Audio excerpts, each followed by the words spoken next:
오늘 우리에게 주시는 하나님의 말씀은 구약성경 사무엘상 15장입니다. 사무엘상 15장 12절부터 22절까지의 말씀입니다. 제가 가지고 있는 성경 프로는 구약성경 432쪽입니다. 사무엘상 15장 12절부터 22절까지의 말씀을 봉독할 때 우리 모두 살아계신 하나님의 음성을 들으시기를 바랍니다. 사무엘이 사울을 만나려고 아침에 일찍이 일어났더니 어떤 사람이 사무엘에게 말하여 이르되 사울이 갈멜에 이르러 자기를 위하여 기념비를 세우고 발길을 돌려 길갈로 내려갔다 하는지라. 사무엘이 사울에게 이른즉 사울이 그에게 이르되 원하건대 당신은 여호와께 복을 받으소서. 내가 여호와의 명령을 행하였나이다 하니 사무엘이 이르되 그러면 내 귀에 들려오는 이 양의 소리와 내게 들리는 소의 소리는 어찌 됨이니까 하니라. 사울이 이르되 그것은 무리가 아말렉 사람들에게 끌려온 것인데 백성이 당신의 하나님 여호와께 제사하려 하여 양들과 소들 중에서 가장 좋은 것을 남기며 그 외의 것을 우리가 진멸하였나이다 하는지라. 사무엘이 사울에게 이르되 가만히 계시옵소서. 간밤에 여호와께서 내게 이르신 것을 왕에게 말하리이다 하니 그가 이르되 말씀하소서. 사무엘이 이르되 왕이 스스로 작게 여길 그때에 이스라엘 지파의 머리가 되지 아니하셨나이까. 여호와께서 왕에게 기름을 부어 이스라엘 왕을 삼으시고 또 여호와께서 왕을 길로 보내시며 이르시기를 가서 죄인 아말렉 사람을 진멸하되 다 없어지기까지 치라 하셨거늘 어찌하여 왕이 여호와의 목소리를 청종하지 아니하고 탈취하기에만 급하여 여호와께서 악하게 여기시는을 향하였나이까. 사울이 사무엘에게 이르되 나는 실로 여호와의 목소리를 청종하여 여호와께서 보내신 길로 가서 아말렉 왕 아각을 끌어왔고 아말렉 사람들을 진멸하였으나 다만 백성이 그 마땅히 멸할 것 중에서 가장 좋은 것으로 길갈에서 당신의 하나님 여호와께 제사하려고 양과 소를 끌어왔나이다 하는지라. 사무엘이 이르되 여호와께서 번제와 다른 제사를 그의 목소리를 청종하는 것을 좋아하심같이 좋아하시겠나이까. 순종이 제사보다 낫고 듣는 것이 순양의 기름보다 나으니. 아멘.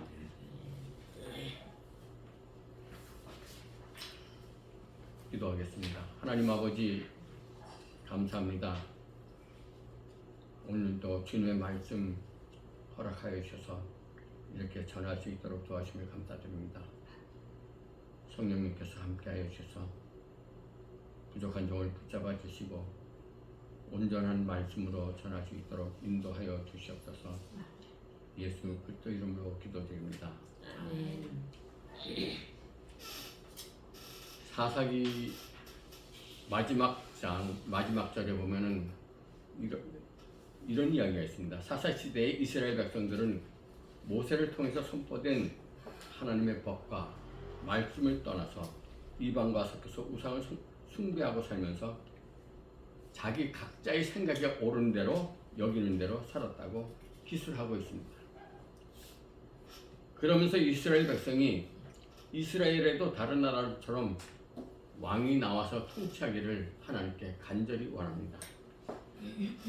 하나님은 비록 마음에 들지는 않았지만 이스라엘 백성들의 소원대로 이제 이스라엘의 왕을 세우기로 하십니다.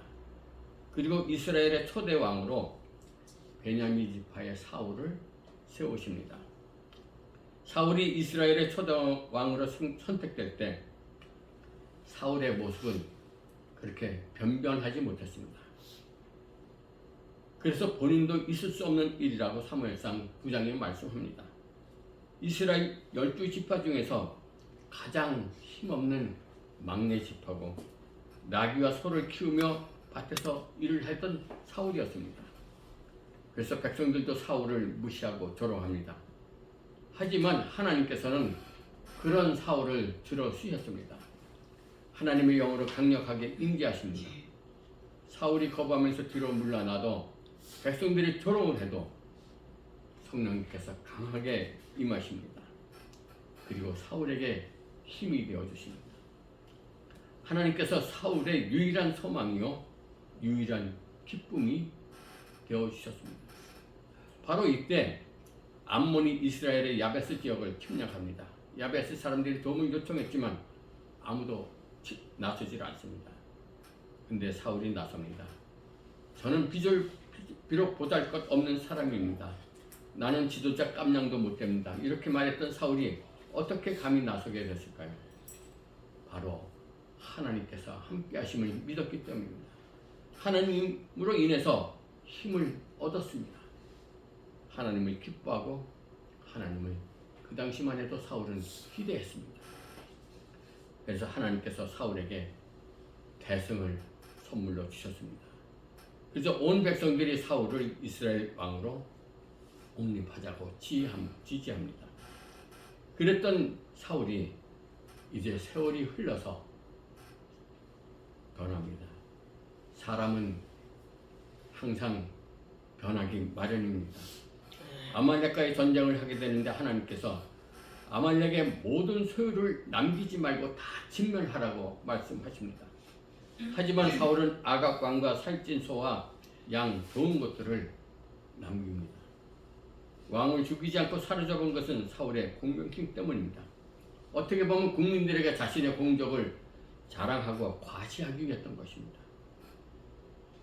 그뿐만 아닙니다. 이 전쟁에서 승리를 했다고 기념비를 세웁니다. 그리고 다 진멸해야 할 가축들도 기름질고 살찐 것은 챙기는 그런 탐욕스러운 모습도 보여줍니다. 하나님으로 인해서 기뻐했던 사울인데 하나님으로 해서 힘을 얻었던 사울이 이렇게 달라집니다. 많아진 군대와 자신의 공적을 기쁨으로 삼으려 했습니다. 하나님보다도 사람들의 눈에 보이는 그것에 더 관심을 가졌습니다. 그러자 하나님께서 뭐라고 말씀하십니까?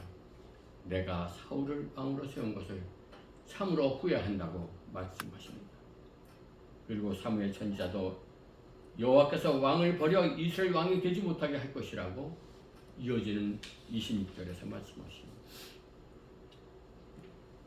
그래서 우리는 사울의 삶을 통해서 사울의 모습을 통해서 진리 하나를 배울 수 있습니다.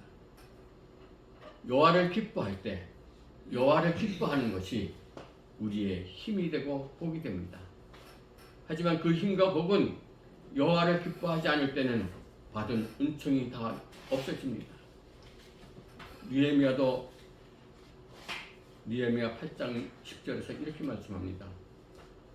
여호와로 인하여 기뻐하는 것이 너의 힘이다. 이스라엘이 바벨론 포로가 됐다가 예루살렘으로 돌아옵니다. 그리고 무너졌던 성전을 다시 일으키고 예배를 집리할 제사장, 예배를 도울 레인도 왔습니다. 그리고 무너진 성벽도 재건을 하고 이제 준비할 건 다 된 것처럼 보입니다. 그런데 성벽 재건 닷새 만에 말씀을 읽게 됩니다. 에스라가 새벽부터 정오까지 거의 6시간 동안 성경을 읽습니다. 그리고 백성들은 그 에스라의 성경 읽는 소리를 듣습니다. 하나님의 말씀을 듣습니다. 이때 하신 말씀 가운데 느헤미야 8장 10절은 여호와를 인하여 기뻐하는 것이 바로 너희의 힘이다. 다른 것이 힘이 아니라 여호와로 인하여 기뻐하는 것, 여호와 때문에 우리가 기뻐하는 것이 우리의 힘이라는 것입니다. 우리가 우리의 힘은 돌아온 예루살렘 땅이 아니라는 겁니다. 우리의 힘은 건축된 성전도 아니고 완공된 재건된 성벽도 아니라는 것입니다. 제사장, 레인들, 사람들도 아니라는 것입니다. 그것들 때문에 기뻐하지 말라는 것입니다. 우리의 힘은 오직 여호와인 것입니다. 여호와 하나님으로 말미암아 기뻐하라는 것입니다. 그래서 하박국 선지자도 말씀하십니다. 하박국 3장 17절 18절 우리가 너무나도 잘 아시는 말씀. 비록 무화과나무가 무성하지 못하며 포도나무에 열매가 없으며 감람나무에 소출이 없고 밭에 먹을 것이 없으며 우리의 양이 없으며 외양간에 소가 없을지라도 나는 여호와로 말미암아 즐거워할 것이다 말씀합니다. 하박국 선지자의 말씀 뭡니까? 내가 참으로 힘들고 어려울 때라도 내가 가진 것 없고 막막할 때라도 하나님 여호와로 인하여 기뻐해야 한다는 것입니다. 그때 기뻐할 수 있다는 것입니다. 세상 사람들은 우리가 하나님이 주시는 복 때문에 기뻐하는 것으로 착각을 합니다. 그런데 우리는 하나님 그 존재 자체 때문에 하나님이 우리와 함께 하신 것 때문에 기뻐해야 합니다. 비록 우리는 가진 것 없고 가난하지만 하나님 때문에 하나님께서 우리와 함께 하시기 때문에 기뻐해야 한다는 것입니다. 이것이 우리 믿음의 힘입니다. 우리가 항상 좋은 것만 있을 수는 없습니다. 아파도 속상해도 낙심이 되어서 하나님이 함께 하시기만 하면 우리는 기뻐할 수 있다는 것입니다. 이것이 우리의 힘이 되어야 한다는 것입니다. 걱정이 많습니다. 겁이 납니다. 그래도 힘내서 사는 것은 우리가 하나님이 우리와 함께 하시기 때문에 기뻐할 수 있다는 것입니다. 그것이 우리의 삶의 힘이고 우리가 이 세상을 사는 첫째 이유가 되어야 한다는 것입니다. 이사야 선지자가 말씀한 것처럼 내가 여호와로 말미암아 크게 기뻐하며 내 영혼이 나의 하나님으로 말미암아 즐거워하리로다. 다짐하면서 이사야 선지자는 말씀합니다. 또한 사도 바울은 감옥에서 빌립보서를 쓰면서 빌립보 교인들에게 말씀합니다. 빌립보서 4장 4절 주 안에서 항상 기뻐하라. 내가 다시 말하노니 기뻐하라. 주 안에서 기뻐하는 것이 강조되는 것입니다. 도저히 기뻐할 수 없는 환경에서 기뻐했습니다. 바울은 지금 기뻐할 만한 처지가 못 됩니다. 그러나 주 안에서 하나님을 기뻐했습니다. 그래서 바울은 주 안에서라는 말을 신약 성경에서 100번 넘게, 성경의 어느 학자는 132회라고 하는데 그렇게 주 안에서 기뻐하라고 말씀합니다. 힘들고 두려울 때마다 주 안에서 다짐을 했습니다. 아프고 막막하고 슬플 때마다 주 안에서 다짐을 했습니다.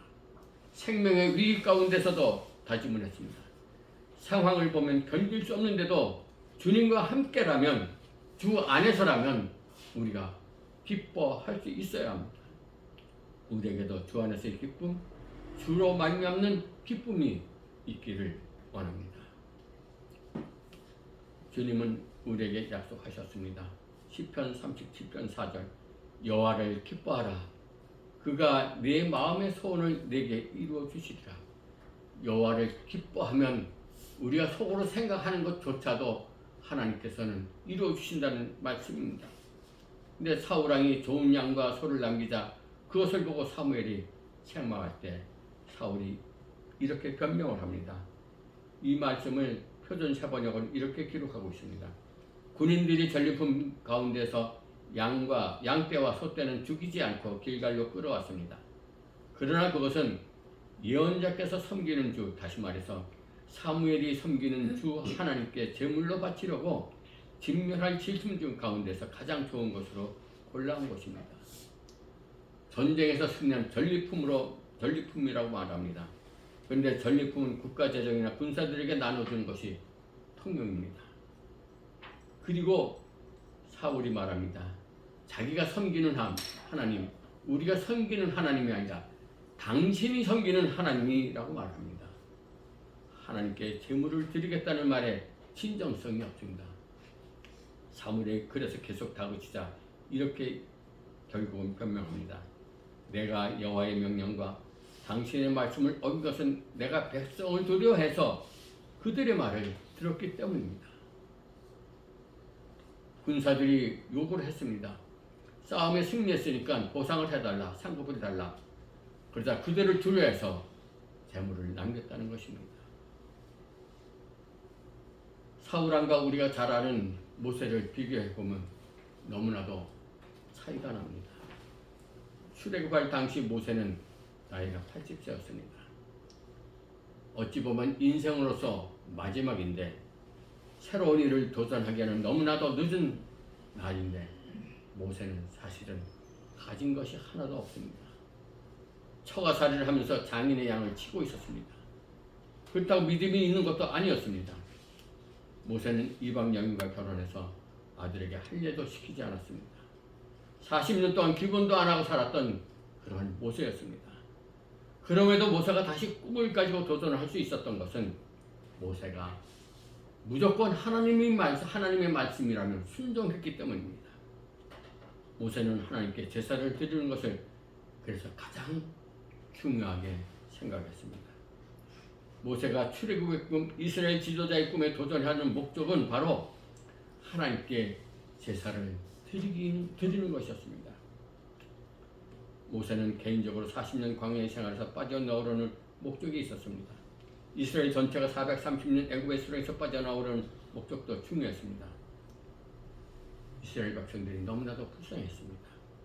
그러나 하나님의 말씀을 믿고 하나님의 말씀에 순종하며 하나님께 제사하는 것을 모세는 가장 중요한 것으로 여겼습니다.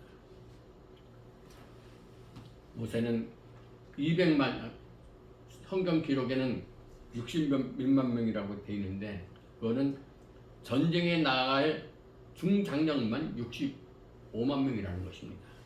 실제로 따져보면 가족이라든가 이런 거 따지면 아마 200만 명이 넘을 거라고 추측을 합니다. 그 많은 사람들을 다양하게 또한 그들의 취향대로 또한 잘 이끌고 나가는 것이 모세의 사명이었습니다.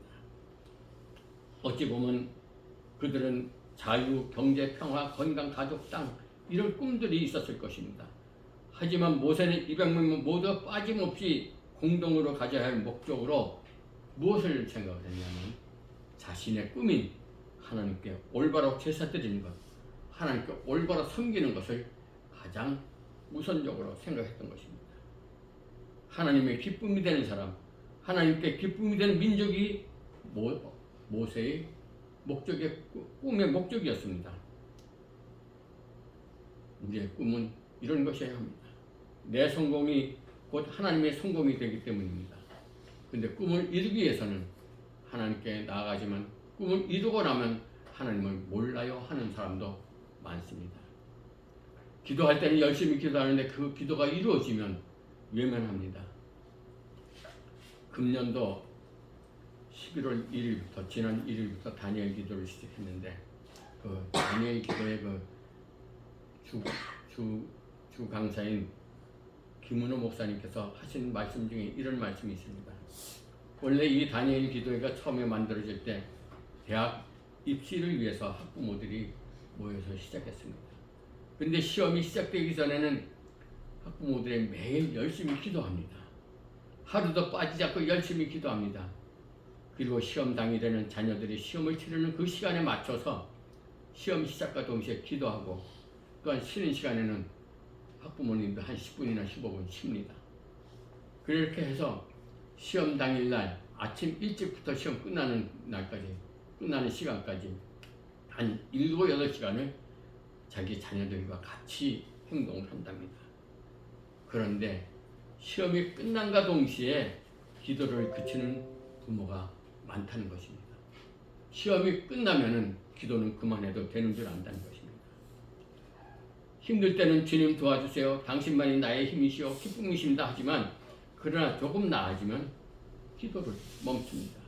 살만하면 주님 기쁨은 없고 내 기쁨만 있습니다. 내 성공은 있고 주님 성공은 없습니다. 사울왕이 그랬던 겁니다. 여호와께서 왕을 버려 이스라엘 왕이 되지 못하게 하셨습니다. 라고 사무엘상 기록합니다. 이 말씀을 하시고도 오랫동안 주님은 사울을 왕의 자리로 세워두십니다. 오랫동안 권세를 누리고 큰소리치고 잘 먹고 잘 살게 합니다.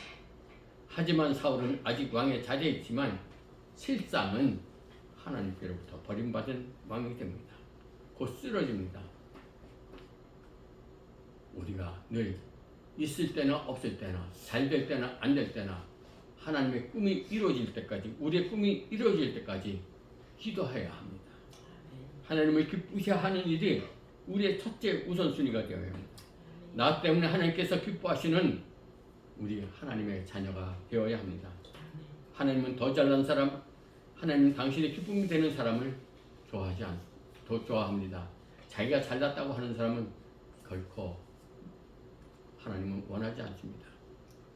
우리를 위해 하나밖에 없는 아들의 목숨을 십자가에 내어 주실 때까지 하나님은 우리에게 아무런 기대가 없겠습니까? 하나님의 기대는, 우리를 향한 하나님의 기대는 하나님께 늘 감사하고 믿음으로 헌신하는 것입니다. 나를 향한 그 기대가 이루어질 때까지 우리는 끝까지 놓치지 않고 쉬지 않고 기도함으로 하나님께서 기뻐하시는 하나님의 기쁨이 되는 우리 모두가 되시기를 간절히 소망합니다. 말씀을 생각하시면서 조용히 묵상 기도를 드리겠습니다.